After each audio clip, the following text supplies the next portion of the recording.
අය පඥාලුවනේ වීදහිවරත් ඇමතිවරයා ඊයේ පෙරේද ප්‍රකාශයක් කළා තියෙනවා මේ booking.com වෙබ් අඩවිය ඉගෙන ඒගොල්ලන්ගේ තියෙන ඒකාධිකාරිය නැති කරන්න පියවර ගන්නවා කියලා ලෝකේ ලෝකෙ ලොකුම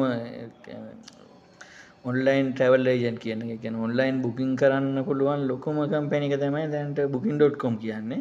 ඒකට අපේ දැන් ඇමතිවරයා ප්‍රකාශ කළා තියෙනවා booking.com වල තියෙන ඒකාධිකාරිය නැති කරන්න යනවා කියලා. මම හිතන්නේ ඉතින් ඒක ලංකාව වගේ පොඩි රටකට හොඳ දෙයක්ුත් නෙමෙයි තමයි ඒක උචිත ප්‍රකාශයක්ුත් නෙමෙයි. මොකද දැන් අපේ සංචාර ව්‍යාපාරය කියන එක දැන් ටික ටික තමයි නැගගෙන එන්නේ මේ කියන්නේ දියුණු වීගෙන එන්නේ.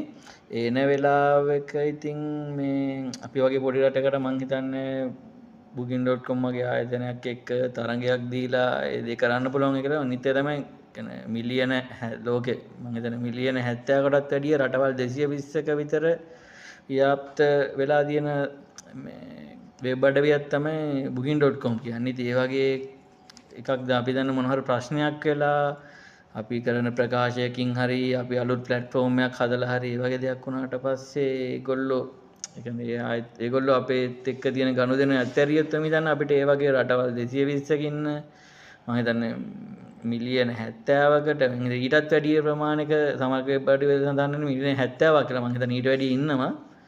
ඒ වගේ ඉන්න මේ ආයතනයකට මේ එක්ක තරඟ කරන්න ගියොත් එහෙම ඉතින් ඒ කියන්නේ ඒගොල්ලෝ තරහ කරගත්තොත් ඒගොල්ලෝ අපේ ලංකාව ඇතෑරලා ගියොත් මං හිතන්නේ සංචාර ව්‍යාපාරයට හොඳ දෙයක් කියලා ඒක.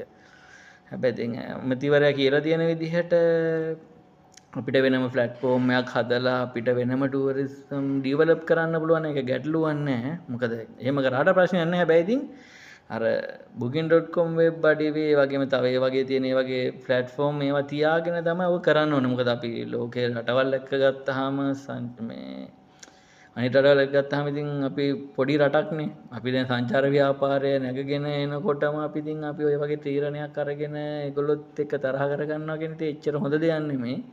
මොකද අපිට කවදා හරි කාලයක් එයි ලෝකේ රටවල් වලට අභියෝගයක් වෙන්න තරගයක් දෙන්න පුළුවන්. එතකන් ඉතින් පොඩි කාලයක් ඉවසලා වෙනවද දැම්ම ඉතින් හදිස්සිය වෙන්න හොඳ නැහැ.